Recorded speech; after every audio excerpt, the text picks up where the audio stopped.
Baik, bismillahirrahmanirrahim. Assalamualaikum warahmatullahi wabarakatuh. Ya, sebelumnya saya ucapkan banyak terima kasih kepada eh, komunitas belajar mencakap yang telah memberikan kesempatan kepada saya untuk membawakan materi tentang pembuatan soal berbasis literasi. Ya, ya. Apa yang dimaksud dengan soal literasi? Ya, soal literasi adalah pertanyaan atau tugas yang dirancang untuk mengukur kemampuan seseorang dalam membaca, memahami, menganalisis, dan mengevaluasi informasi dari berbagai teks tertulis maupun visual. Ya, adapun tujuan dari soal literasi, yang pertama itu soal literasi diharapkan dapat mengetahui tingkat pemahaman dari peserta didik kita. Ya, soal literasi yang kita buat itu sangat membantu kita untuk mengukur sejauh mana peserta didik kita memahami isi bacaan yang kita berikan. Kemudian yang kedua itu adalah mengembangkan kemampuan berpikir kritis. Ya, soal literasi ini diharapkan dapat mendorong siswa untuk menganalisis informasi, mengevaluasi argumen, dan menarik kesimpulan. Selanjutnya itu untuk meningkatkan kemampuan komunikasi dari peserta didik kita. Ya, soal literasi ini dapat kita gunakan untuk melatih peserta didik kita mengekspresikan ide-ide yang ada dalam pikiran mereka. Ya, baik itu secara tertulis maupun secara lisan. Uh, Kemudian yang keempat itu adalah untuk memperluas wawasan peserta didik kita. Ya, soal literasi ini karena berupa bacaan, ya diharapkan dapat membuka berbagai informasi dan mendapatkan pengetahuan baru dari bacaan-bacaan yang kita berikan kepada peserta didik kita. Ya, sebelum kita membuat soal literasi, ada beberapa hal yang harus kita perhatikan. Ya, yang pertama itu adalah kita harus memperhatikan tujuan pembelajaran yang kita buat. Ya, tentunya karena yang kita ukur adalah keberhasilan dari pembelajaran yang kita laksanakan dari tujuan pembelajaran kita. Ya, jadi kita harus mengacu pada tujuan pembelajaran sebelum kita membuat soal berbentuk literasi. Kemudian yang kedua adalah untuk kita menentukan tingkat kesulitan berdasarkan level kognitif. Ya, artinya kita menentukan tingkat kesulitan soal yang kita buat berdasarkan level kognitif. Ya, kita melihat, kita mengamati peserta didik kita sejauh mana peserta didik kita dapat menjawab soal berdasarkan level kognitif yang mereka miliki. Kemudian yang ketiga adalah kita membuat kisi-kisi soal yang jelas, mencakup aspek kognitif, materi, dan bentuk soal. Dan yang keempat adalah kita memastikan soal yang kita buat itu dapat mencakup semua aspek yang ingin kita ukur. Ya, kemudian yang kelima adalah kita menggunakan bahasa yang mudah dipahami oleh siswa sesuai dengan tingkat perkembangan bahasa yang mereka miliki. Kemudian selanjutnya adalah kita usahakan dalam kita membuat soal literasi, kita membuat soal yang menarik minat siswa untuk membaca dan merangsang kemampuan berpikir kritis yang mereka miliki. Ya, soal menarik, ya. Usahakan yang informasi-informasi yang kita suguhkan kepada peserta didik, literasi-literasi yang kita berikan kepada peserta didik itu menarik minat peserta didik sehingga uh, bacaan yang kita berikan, literasi yang kita berikan itu dapat bermakna bagi peserta didik dalam menjawab pertanyaan-pertanyaan yang kita berikan. Pada selanjutnya itulah kita menghubungkan soal dengan situasi yang nyata atau yang sering dihadapi oleh siswa. Ya, permasalahan-permasalahan yang sering dihadapi siswa itu juga jika kita mengangkatnya dalam soal-soal kita itu juga termasuk dari bagian soal literasi. Kemudian yang terakhir adalah harus mengandung beberapa informasi dalam satu soal. Ya, usahakan bacaan-bacaan yang kita berikan sebelum masuk ke pertanyaan intinya itu mengandung beberapa informasi-informasi yang berguna bagi peserta didik, sehingga meskipun peserta didik kita tidak dapat menjawab pertanyaan yang kita berikan, setidaknya ada informasi baru yang didapatkan oleh peserta didik kita sebelum menjawab soal. Ya, ada beberapa macam soal literasi. Ya, yang pertama itu adalah literasi baca tulis. Ya, biasa ada itu di mata pelajaran bahasa Indonesia seperti bacalah teks tentang perubahan iklim. Ya, kita memberikan literasi baca tulis ini itu kita memberikan sebuah bacaan tentang materi kita, kemudian kita meminta peserta didik kita untuk menganalisis atau kita membuat pertanyaan-pertanyaan terkait dengan teks yang kita berikan kepada peserta didik. Kemudian yang kedua itu adalah literasi numerasi. Ya, ini biasa ada di mata pelajaran matematika ya. Ya, seperti contoh di sini Andi membeli 5 buah apel dengan harga 2.000 per buah. Jika Andi memiliki uang 15.000, berapa sisa uang Andi ya? Ini adalah contoh soal literasi numerasi ya berkaitan dengan penjumlahan, tapi menggunakan menggunakan menggunakan bacaan uh, untuk soalnya. Kemudian yang ketiga adalah literasi sains. Ya, literasi sains ini adalah seperti mengamati lingkungan lingkungan sekitar, mengamati sebuah gambar, kemudian kita berikan soal-soal terkait dengan gambar maupun kejadian-kejadian yang terjadi di sekitarnya terkait dengan sains. Kemudian yang keempat adalah literasi digital. Ya, literasi digital ini lebih mengarah kepada pembuatan sebuah produk digital di mana peserta didik diminta untuk mencari informasi secara digital juga, kemudian membuat produk secara digital pula sebagai hasilnya nanti. Ya, literasi digital. Ya, apa sih hubungan dari soal literasi dengan kurikulum merdeka? Ya, soal literasi ini memiliki peran yang sangat penting dalam kurikulum merdeka. Ya, soal literasi tidak hanya berfungsi sebagai alat evaluasi, tetapi juga sebagai alat untuk mengembangkan kemampuan berpikir kritis, komunikasi, dan pemecahan masalah. Dengan demikian, siswa dapat menjadi pembelajar yang aktif, kreatif, dan siap menghadapi tantangan di masa yang akan datang. Ya, adapun contoh soal literasi sejarah. Ya, karena mata pelajaran saya adalah sejarah, saya akan memberikan contoh soal literasi berdasarkan dengan mata pelajaran saya. Ya, contohnya adalah seperti yang saya buat pada ujian semester lalu, itu Amerika Serikat menjatuhi 2 bom atom di Hiroshima pada tanggal 6 Mei 1945 dan Nagasaki 9 Mei 1945 yang mengakibatkan korban jiwa sebesar 140.000 jiwa di Hiroshima dan 74.000 jiwa di Nagasaki. Yang pada akhirnya Jepang menyerah tanpa syarat kepada sekutu pada tanggal 15 Agustus 1945. Nah, literasinya ada di ini di kalimat pertama hingga tahun 1945. Ya, kita memberikan beberapa informasi yang menarik kepada siswa sehingga uh, menarik minat siswa kita untuk mendapatkan informasi baru. Jika peserta didik kita itu belum pernah mengetahui tentang informasi ini, dan selama ini peserta didik kita itu cuma mengetahui ratusan ribu jiwa yang meninggal pada saat pemboman Hiroshima dan Nagasaki.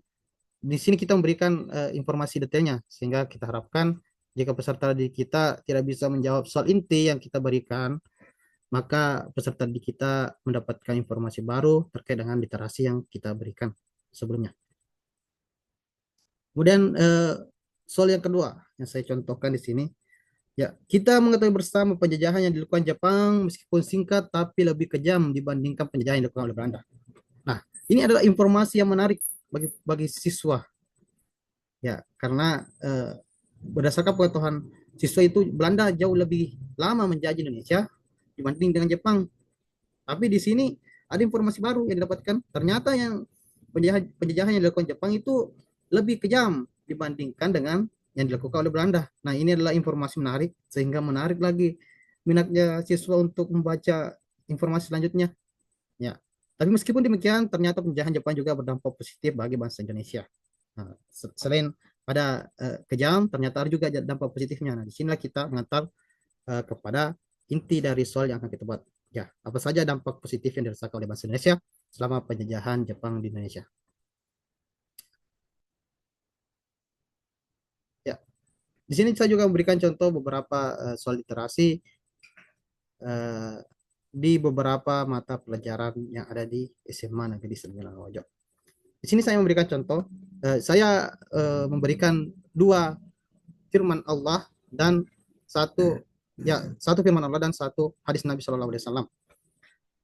Untuk mata pelajaran agama Islam itu kita memberikan teks dulu, misalkan ayat Al-Quran atau hadis Nabi, kemudian kita berikan pertanyaan-pertanyaan.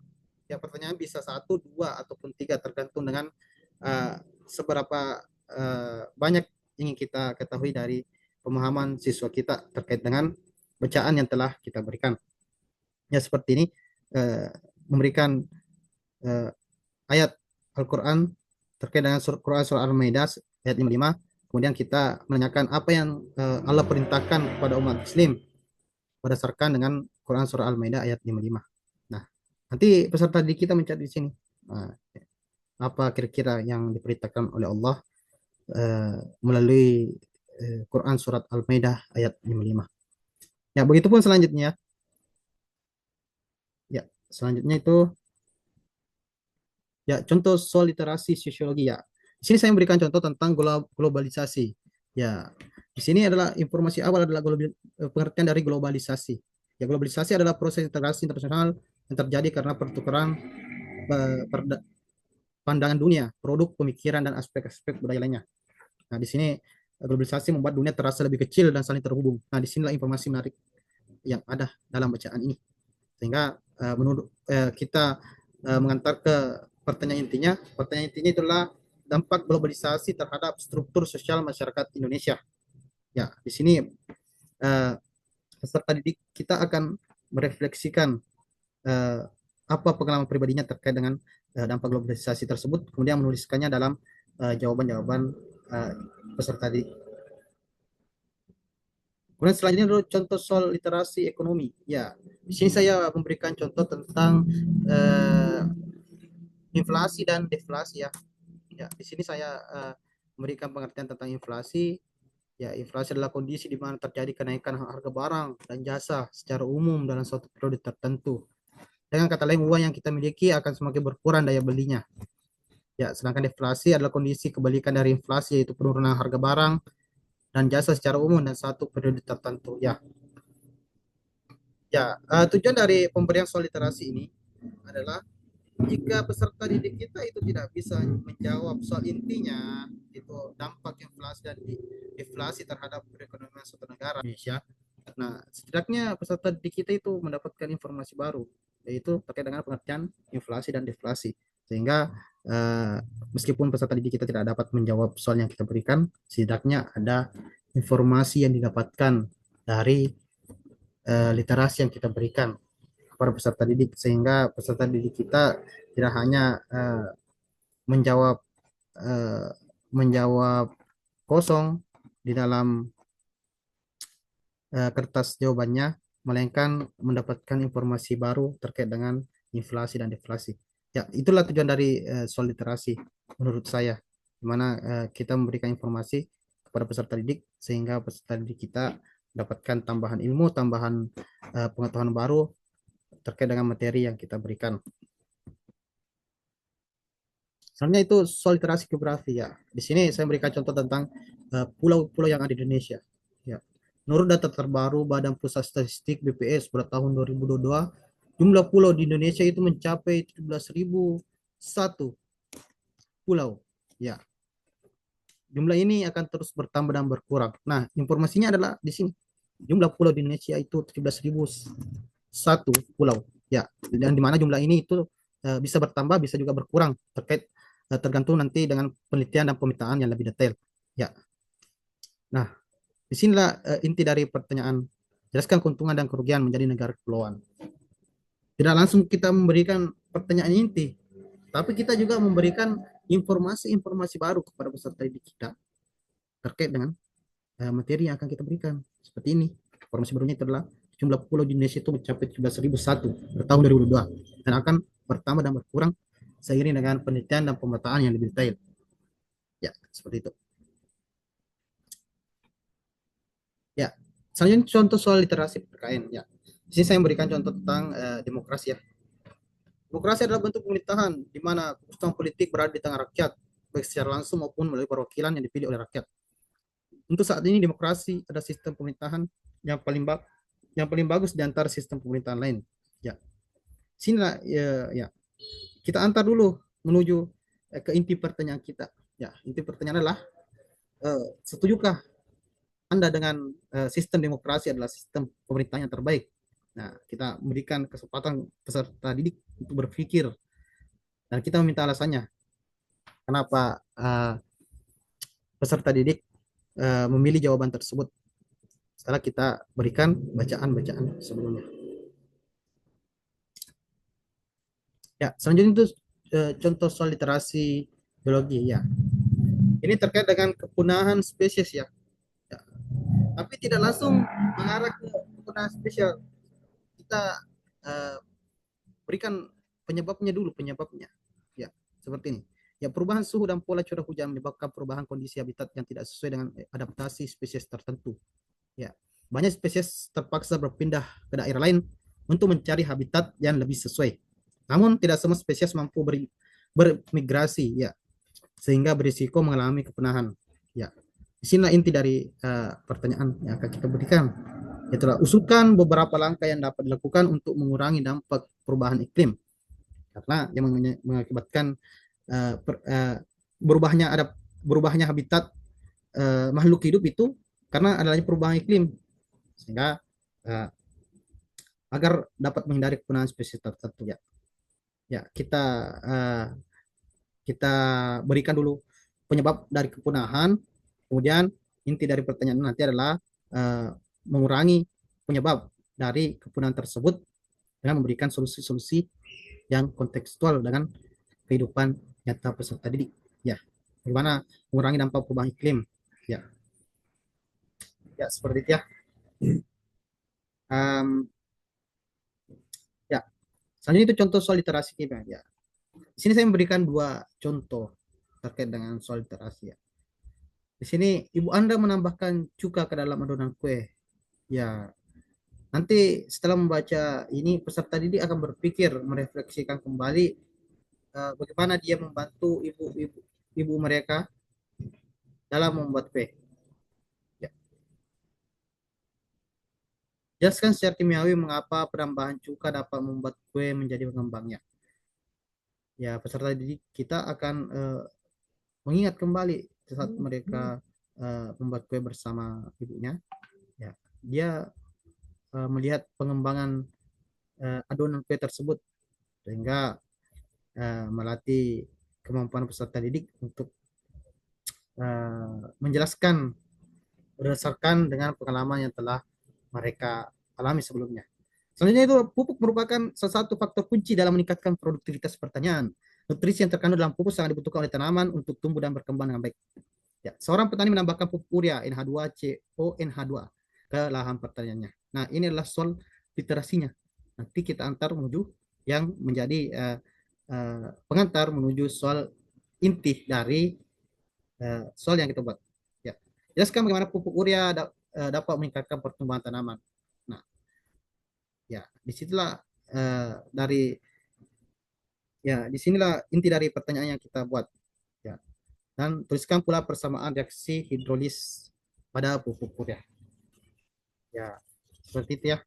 Jadi kita membuat soal literasi itu tujuannya supaya peserta di kita selain menjawab soal yang kita berikan, diharapkan peserta didik kita juga mendapatkan informasi-informasi baru terkait dengan literasi yang kita buat. Juga supaya peserta didik kita dapat melatih literasi peserta didik kita supaya terbiasa untuk membaca Ya, tentu saja literasi-literasi atau bacaan-bacaan yang kita berikan itu bacaan-bacaan yang menarik, mengandung informasi-informasi baru dan informasi-informasi yang menarik yang mungkin baru mereka dengar, sehingga kita harapkan peserta didik kita dapat memiliki motivasi untuk belajar. Diharapkan dengan adanya soal literasi ini dapat meningkatkan semangat belajar peserta didik kita di kelas. Ya,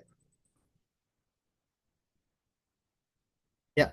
Adapun kesimpulan dari materi kita pada hari ini yaitu adalah soal literasi memiliki peran yang sangat penting dalam kurikulum merdeka. Ya, ya, melalui soal literasi ini siswa itu dilatih untuk menjadi pembelajar yang aktif, kreatif, dan kritis. Selain itu, soal literasi juga membantu guru dalam mengidentifikasi kekuatan dan kelemahan yang dimiliki oleh peserta didik kita, sehingga dapat memberikan pembelajaran yang lebih efektif, menemukan solusi-solusi terkait dengan permasalahan pembelajaran yang kita berikan kepada peserta didik, sehingga pembelajaran yang kita berikan kepada peserta didik lebih berkualitas dan lebih bermakna bagi peserta didik. Ya, mungkin itu saja materi yang sempat saya sampaikan. Lebih dan kurangnya mohon dimaafkan. Apabila ada kekurangan dari presentasi saya memohon maaf yang sebesar-besarnya. Terima kasih atas perhatian teman-teman dan rekan-rekan guru sekalian. Saya ucapkan banyak terima kasih. Assalamualaikum warahmatullahi wabarakatuh.